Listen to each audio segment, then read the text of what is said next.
آئیے اب اس سورہ کو آسان طریقے سے سمجھتے ہیں۔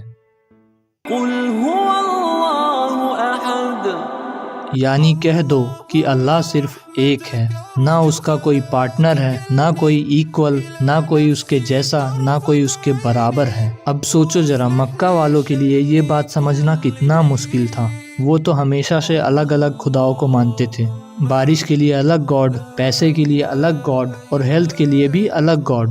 ان کے لیے تو ہر ضرورت کے لیے ایک الگ گاڈ ہوتا تھا، اور اب محمد صلی اللہ علیہ وسلم ان سے کہہ رہے تھے کہ ایک ہی اللہ ہے جو سب کچھ سنبھالتا ہے، کوئی دوسرا نہیں، کوئی ساتھی نہیں۔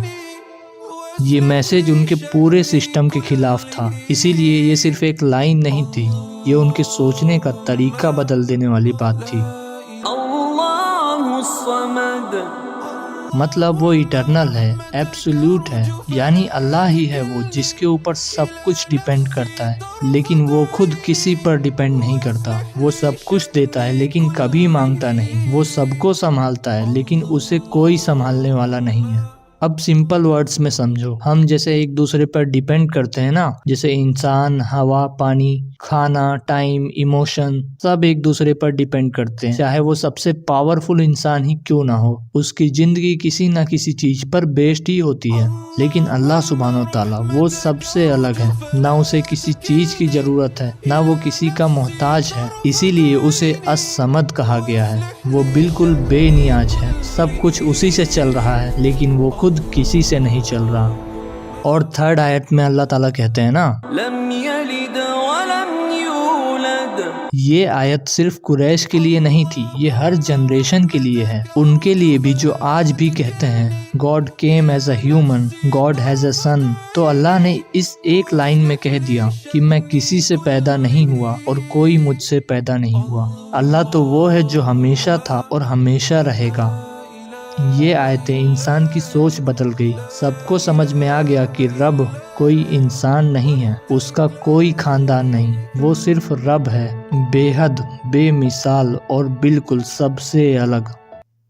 اب جو یہ لاسٹ آیت کہتی ہے نا، ولم یکن له کفوا احد There is no one equal to him، کوئی اس کے برابر نہیں، کوئی اس کا مقابلہ نہیں، کوئی اس کی مثال نہیں۔ اب یہ سورہ ہر اس انسان سے کہتی ہے تمہارا رب ان سب سے الگ ہے جن کے پیچھے تم بھاگتے ہو، اس رب کے جیسا پورے جہان میں کوئی بھی نہیں۔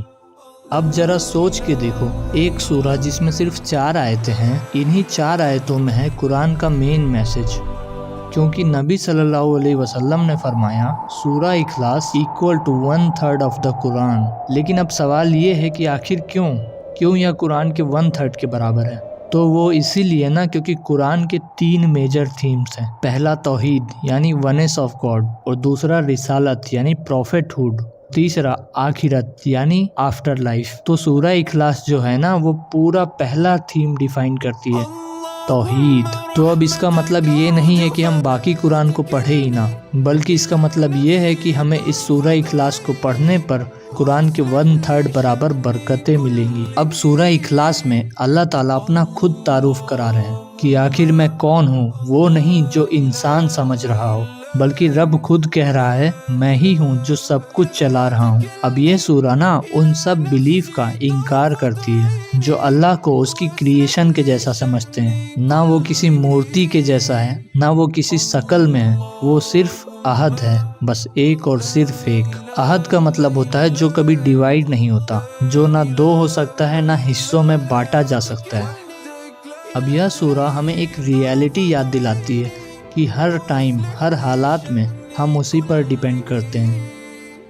جب ہم رو رہے ہوتے ہیں تو وہ سن رہا ہوتا ہے، جب ہم غم میں ہوتے ہیں تو وہ پاس ہوتا ہے، اور جب سب چھوڑ دیتے ہیں نا تو صرف وہی ہوتا ہے۔ یہ سورہ ہمیں یاد دلاتی ہے کہ جہاں دنیا میں سب کچھ بدلتا ہے وہاں رب کبھی نہیں بدلتا۔ یعنی کہو کہ اللہ ایک ہے، بس اتنا ہی کہہ دینا ہی ایمان ہے، اور یہی ریئلٹی ہے۔ سورہ اخلاص نے ہمیں بتایا کہ اللہ صرف ایک ہے، نہ اس کا کوئی پارٹنر بھائی سچ میں یہ سورہ اخلاص ہمیں سکھاتی ہے کہ صرف ایک ہی اللہ ہے۔ ہاں، اور وہی سب کچھ سنبھالتا ہے, ہمیں ہر حال میں ساتھ دیتا ہے. میں سوچا نہیں تھا کہ صرف 4 آیات اتنی بڑی بات بتا دیں گی. سچ میں آج کے ٹائم میں بھی یہ ہمیں ریمائنڈ کراتی ہیں کہ بھروسہ کیول اللہ پر ہونا چاہیے. Sometimes it feels like we have lost everything. But then I remember, He is still there. اگر آپ نے کچھ نیا سیکھا تو اس ویڈیو کو شیئر ضرور کرنا اور کمنٹ میں بتاؤ کہ نیکسٹ ڈاکیومنٹری کس سورہ پہ ہونا چاہیے. اور ہاں, اگر آپ نے ابو لہب والی ڈاکیومنٹری نہیں دیکھی تو وہ ضرور سے دیکھو. میں آپ سے وہیں ملوں گا.